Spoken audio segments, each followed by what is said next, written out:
नमस्ते। आज हम बात करने वाले हैं एक पावरफुल बॉडी लैंग्वेज के पीछे के साइंस की। पर हम उन ऊपरी टिप्स की बात नहीं करेंगे, जैसे सीधे कैसे बैठें या हाथ कैसे मिलाएं। नहीं, हम उस असली जड़ तक जाएंगे जहां से एक सच्ची, जबरदस्त बॉडी लैंग्वेज पैदा होती है। तो चलिए इसी एक सवाल से शुरू करते हैं। क्या हो अगर पावरफुल बॉडी लैंग्वेज का राज आपके हाव भाव में नहीं बल्कि कहीं और बहुत ज्यादा गहरा छिपा हो? ये सोच शायद अब तक जो कुछ भी हमने इस बारे में सुना है उसे पूरी तरह से बदल सकती है। तो सबसे पहले चलिए उस बाहरी परत को समझते हैं, वो चीजें जो दुनिया देखती है, मतलब वो संकेत और एहसास जो एक कमजोर बॉडी लैंग्वेज से जुड़े होते हैं। देखिए, बॉडी लैंग्वेज सिर्फ ये नहीं है कि कोई कैसे खड़ा है या बैठा है। ये तो एक आईने की तरह है जो साफ साफ दिखाता है कि हम अंदर से अपने बारे में कैसा महसूस करते हैं। यह हमारी अंदरूनी हालत का एक बाहरी रिफ्लेक्शन है। कभी ऐसा महसूस हुआ है कि अपनी बात ठीक से रख नहीं पा रहे हैं, या सोशल सिचुएशंस में थोड़ी मुश्किल होती है, या शायद ऐसा लगता है कि लोग आपको सीरियसली नहीं लेते? ये सारी बाहरी दिक्कतें असल में हमारे अंदर की एक कमजोर हालत का ही नतीजा है। अच्छा, अब एक ऐसी सिचुएशन के बारे में सोचते हैं जहां एक पावरफुल बॉडी लैंग्वेज एकदम नेचुरली, बिना किसी कोशिश के बाहर आती है। जरा उस एक चीज के बारे में सोचिए जिसमें आपको महारत हासिल है। मतलब कोई भी चीज हो सकती है, चाहे वो कोई खेल हो, कोई म्यूजिक इंस्ट्रूमेंट हो, या पढ़ाई का कोई सब्जेक्ट। वो एक एरिया जहां आपको पूरा यकीन है कि आप इसमें अच्छे हैं। अब सोचिए, जब कोई आपसे उसी स्किल के बारे में पूछता है तो क्या होता है? आप कैसे बात करते हैं? आपका पूरा अंदाज, आपकी बॉडी लैंग्वेज सब अपने आप बदल जाता है ना? और यही तो असली बात है। सच्चा कॉन्फिडेंस, वो दिखाया नहीं जाता, वो तो बस अंदर से आता है। जब हमें पता होता है कि इस चीज पर हमारी पकड़ है, तो दिखावा करने की जरूरत ही नहीं पड़ती। तो चलिए अब इस पूरी बातचीत के सबसे जरूरी हिस्से पर आते हैं, आंतरिक कथन या इनर स्टेटमेंट, जो असल में हमारी बाहरी पर्सनैलिटी को कंट्रोल करता है।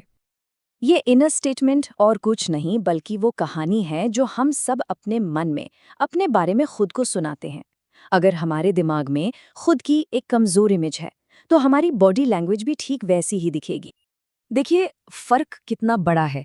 एक तरफ मन में चल रहा है, मैं कमजोर हूं, और दूसरी तरफ, इस पर मेरा हक है, या मैं इसे संभाल सकता हूं। हमारा ये अंदरूनी डायलॉग ही तय करता है कि हम दुनिया के सामने कैसे नजर आते हैं। तो सवाल ये उठता है कि हमारे इस मजबूत इनर स्टेटमेंट का सबसे बड़ा दुश्मन कौन है? कौन सी चीज है जो इसे सबसे ज्यादा कमजोर करती है? इसका जवाब है दूसरों से अपनी तुलना करना।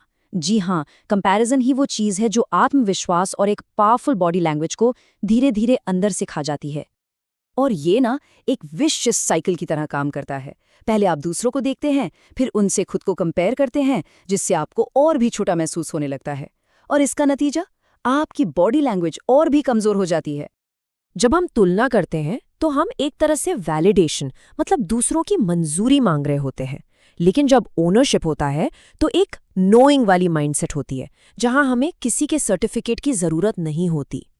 तो अच्छी खबर ये है कि इस कहानी को, इस स्क्रिप्ट को बदला जा सकता है। तो चलिए देखते हैं कि एक मजबूत इनर स्टेटमेंट बनाने का रास्ता क्या है। एक बहुत ही पावरफुल साइकोलॉजिकल प्रिंसिपल है। हम अपने बारे में जो सोचते हैं वही हमारी हकीकत बन जाता है। हमारी सोच ही हमारी दुनिया बनाती है। और इस सोच को बदलने का सबसे जबरदस्त टूल है सेल्फ टॉक। मतलब हम खुद से क्या बात करते हैं, अपने आप को क्या यकीन दिलाते हैं, यही वो चीज है जो सब कुछ बदल सकती है। देखिए, अगर हम जानबूझकर खुद से बात करके अपने दिमाग को नहीं समझाएंगे, तो कोई और या बाहरी हालात उसे समझा देंगे।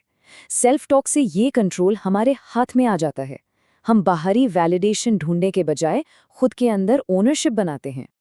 तो शुरुआत कैसे करें? बहुत सिंपल है। सबसे पहले तुलना करना बंद करें। दूसरा, सीखना शुरू करें। अपने अंदर की तुलना वाली आवाज को एक सीखने वाली आवाज से बदल दें। एक बात हमेशा याद रखनी चाहिए, असली ऑथेंटिक बॉडी लैंग्वेज कभी भी नकली नहीं हो सकती। वो तो आपके अंदर की मजबूत सच्चाई का एक आईना होती है। लक्ष्य दिखावा करना नहीं है, लक्ष्य अंदर से मजबूत बनना है। तो आज की बातचीत के टेकअवेज क्या हैं? पहली बात, आपकी बॉडी लैंग्वेज आपके मन की कहानी है। दूसरी, जब किसी चीज में महारत होती है तो असली कॉन्फिडेंस अपने आप बाहर आता है। तीसरी, तुलना इस कॉन्फिडेंस की दुश्मन है। और आखिर में, सेल्फ टॉक इसे दोबारा बनाने का सबसे पावरफुल तरीका है। तो इस सवाल के साथ आज का ये विश्लेषण खत्म करते हैं। आज से आप अपने मन में खुद को कौन सी कहानी सुनाने वाले हैं, क्योंकि आप जो कहानी चुनेंगे वही आपकी हकीकत बनेगी।